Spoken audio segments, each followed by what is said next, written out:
already people have been talking about it. And when people see the movie and they see Harrison Ford in a new performance, 40 years younger, you're scratching your head going, how did they do that? And I'm curious, how did you do that? I mean, what was the...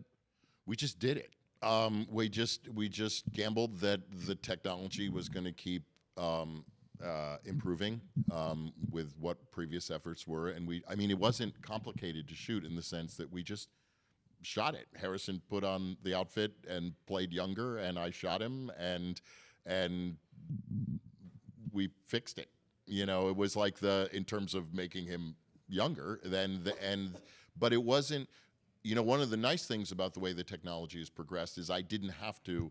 Everything wasn't 100 dots and levers and 35 takes with 19 cameras. We shot it like I just tried to channel my best version of my mentor's kind of old school filmmaking style and do an opening, and do a kind of, and also I think we wanted to give the audience a blast right at the start, a taste of what I think we cherish about those early films before we pull the rug out from under you in a way and encounter indie in a different circumstance. And so, because it says two things. One is we know what you want and we're going to get there, but we're going to take a left turn first. But we know how to make the dish you're craving. Here's a little of it.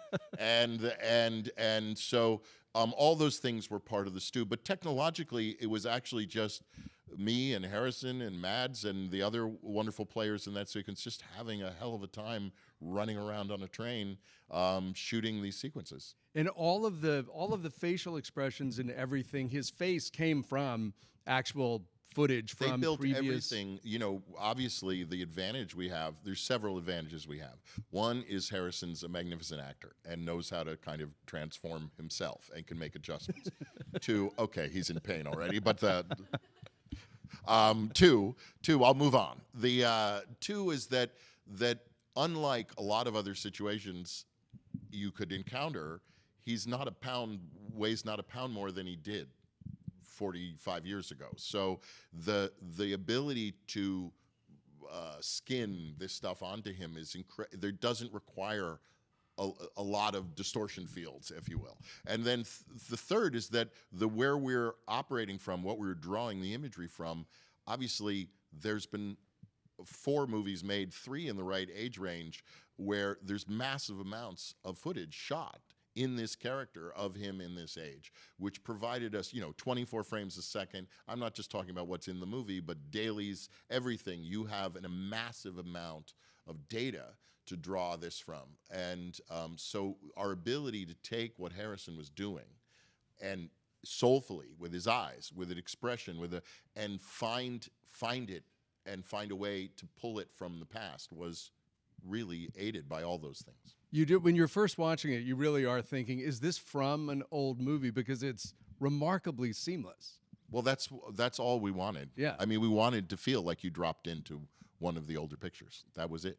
And Harrison, was it fun for you to look at that, or weird for you to look at that? What was the balance? Well, it was fun for me to see how well it worked, because I feel very strongly that it's the best example of de-aging, if you will, that we've seen yet. It's not a photoshopping kind of thing. It really is my face from 40 years ago. I mean, I was gratified that it worked, and I'm very happy about it as a dramatic device because of where we're going to go with this character. I thought it was a great way to start.